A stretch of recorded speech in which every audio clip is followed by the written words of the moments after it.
Welcome to Mr. T Reviews. Today I'm going to be reviewing David King & Company's Distressed Leather Messenger Bag. You can find Amazon links in the description below. When I bought this bag, at the time they offered it in 3 different sizes, small, medium, and large. But on their website and on Amazon, I only see the medium and large versions, but none of the dimensions matched my bag, so the products have probably gone through some changes over the years. I bought the medium size, but later regretted I didn't get the large size as my 15-inch laptop would not fit inside this medium. I bought this bag from Amazon about 14 years ago, and it was my everyday carry bag for about 12. I've used this bag during my college years and for many years after. I've used it to carry my books, tablet, and everyday carry items. I bought it for about $120 at the time, so it's not a cheap bag, but it's also not high-end for like executive types. It's somewhere in between. The bag is made by David King & Company, who's been in business since 1975. They're based in Boston's historical leather district, and they import their leathers from Colombia, which David King & Company call Vaqueta leather. And based on my more than decade-long experience with this bag, they make quality bags. As you can see, after 12 years of everyday carry, the bag looks as good, and some might say better than the day I got it. You can see the wear on some of the more high abrasion areas like the bottom and the back where it makes contact with my backside. The leather is very thick and supple and matte in most areas except for the higher contact areas where it's taken on a patina or smooth finish. I have not taken any steps to maintain it with any chemicals or oils, and it shows no signs of breaking down anywhere. I suspect the bag will outlast me. There's no cracks or brittle areas, and all the stitchings are strong and near flawless and double stitched in some areas. The middle fittings are made of brass, and it uses a magnetic closure, which I have mixed feelings about. I like that it's easy to open so I can get to my things one-handed, but it's also not very secure, as in the flap opens easily, although I have not once had anything fallen out. The strap is 1/16 of an inch short of 2 inches wide, so it feels comfortable on the shoulders. I first came to Korea without this bag, so I was given another messenger bag as a gift from a relative, but it had only 1.5 inch wide straps, and carrying an equal amount of weight, you could really feel a difference. Since there's less surface area making contact with your shoulders, you can really feel it dig into your shoulders, which gets uncomfortable really fast. It lasted less than a year of everyday carry before the PVC shell started cracking, and I eventually had to throw it away around the 2-year mark when the strap completely ripped off. After that, when visiting friends and family back in the States, I brought this bag back with me. The outer shell is all leather with the exception of the strap, which feels like thick cotton.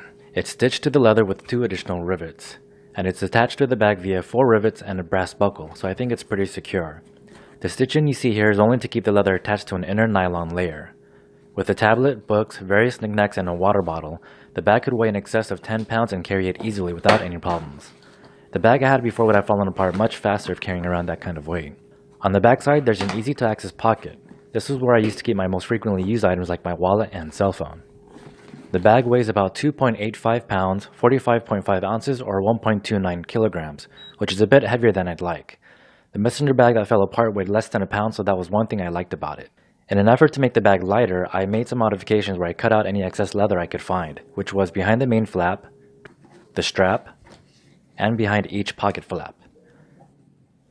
Doing so, I was able to shave off about 2 ounces of weight, which comes out to about 4.4% of the weight of the bag. 2 ounces isn't much, but I have no regrets. I actually like the way it looks without the leather strip on the straps, and you can't really tell I cut anything away unless you know every detail of this bag. The flap is easy to open and it's very thick, about 2 millimeters thick.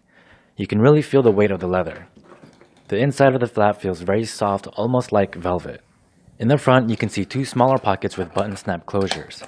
They're about 5.5 inches deep, 4 inches wide, and 1.25 inches thick, which tapers down a bit towards the bottom. My Samsung J5, which is almost 5.75 inches tall, just barely fits. If you have a phone much taller than that, then I doubt you'll be able to close the flap. Behind the 2 pockets, you have a zippered pocket that's as wide as the bag and about 9 inches deep. You can see the side with the 2 pockets is the back of the leather, and then you have this really thin, lightweight nylon material. Leaving this zippered pocket open makes closing the button snaps easier. The main compartment of the bag is partitioned into 3 sections. You have the admin section, another large zippered pocket, and the padded laptop area. The admin section has 4 card slots. The pocket in the back is about 4 inches deep. You have 4 pen or pencil slots and 2 more pockets on this side. One looks like another card slot, and you have this 5-inch deep pocket that can accommodate thicker items. The rest of this area is just another large pocket area. The zipper pocket is about the width of the bag and 9 inches deep, and the laptop area has about 1/4 inch thick neoprene pads on 5 sides. 1, 2, 3, 4, and 5. The color I have is cafe, but it also comes in black and tan. If you compare the dimensions between David King & Co.'s website versus the items on Amazon, you'll notice the dimensions aren't the same, which is kind of frustrating, but I noticed the models sold on Amazon have a different model number, which have a letter attached at the end, so this is probably why the dimensions are different. I have since gone back to using a backpack for everyday carry because I have back, neck, and shoulder problems from a number of different injuries I've incurred throughout my lifetime. So being able to distribute the weight evenly between two straps is just better for my back. The backpack I have here is made by eBags, which I'll be reviewing in a future video. One feature I found myself wishing my messenger bag had was a carry handle, so I could give my shoulders a rest. So that's why I bought this Rothco Concealed Carry Heavy Canvas messenger bag, but I'll be reviewing it in my next video. Again, you can find Amazon links to these products in the description below. Give this video a like or thumbs up if you found this info helpful, and subscribe if you're interested in any of the upcoming reviews. Thanks for watching, and I'll see you next time.